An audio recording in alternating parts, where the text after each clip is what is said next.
Parkour and free running, two words few people know the meaning of. Even less known are the men who practice this discipline, called traçeurs. Who are these men? What make them tick? These athletes devote themselves to a discipline that can only be described as the art of movement.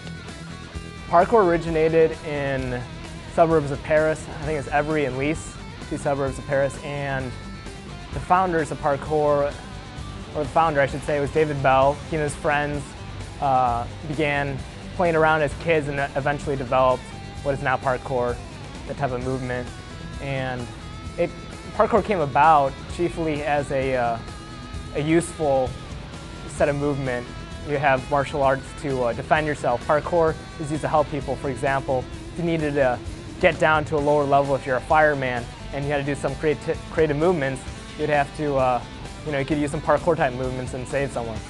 Well, parkour's philosophy is really like overcoming obstacles, like knowing what you can do and surpassing that, getting from one place to another. The idea is to get from one point to another the quickest and easiest way possible while overcoming all obstacles in your way. And that's just a good idea on life. Like, you don't want to try and back around something or not do something just because there's something in your way. You want to go through it and pass over it.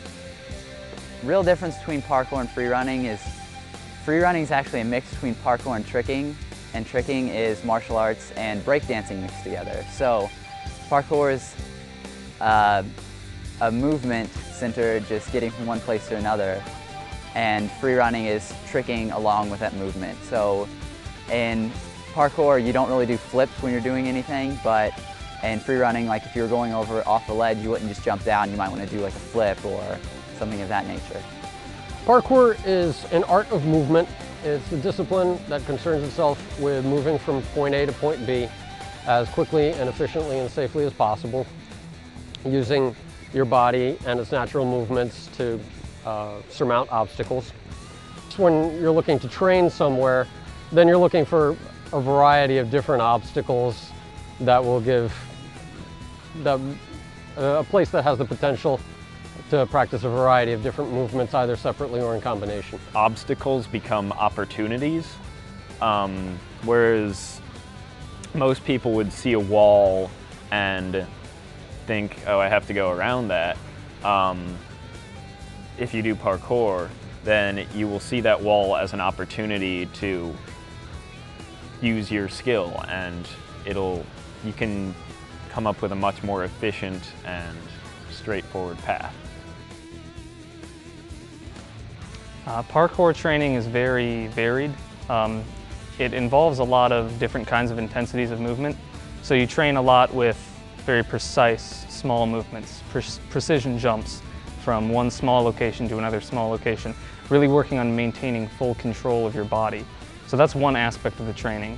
There's general purpose conditioning is involved a lot. You've got cardiovascular running and the strength aspect involved both in how strong you are in terms of being able to pull your whole body weight over a wall, but also being able to repeatedly do that kind of movement over and over again.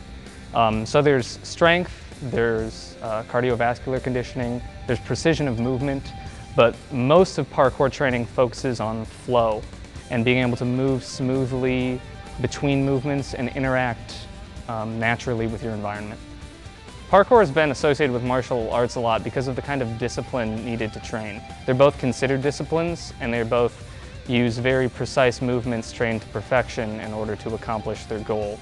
There are some specific movements that are similar to martial arts, rolling and falling. Some martial arts teach rolling and falling, which obviously plays a large role in parkour.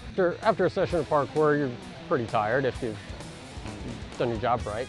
And it's a great workout, both mentally and physically, just analyzing problems, finding a way through them, and then physically accomplishing it.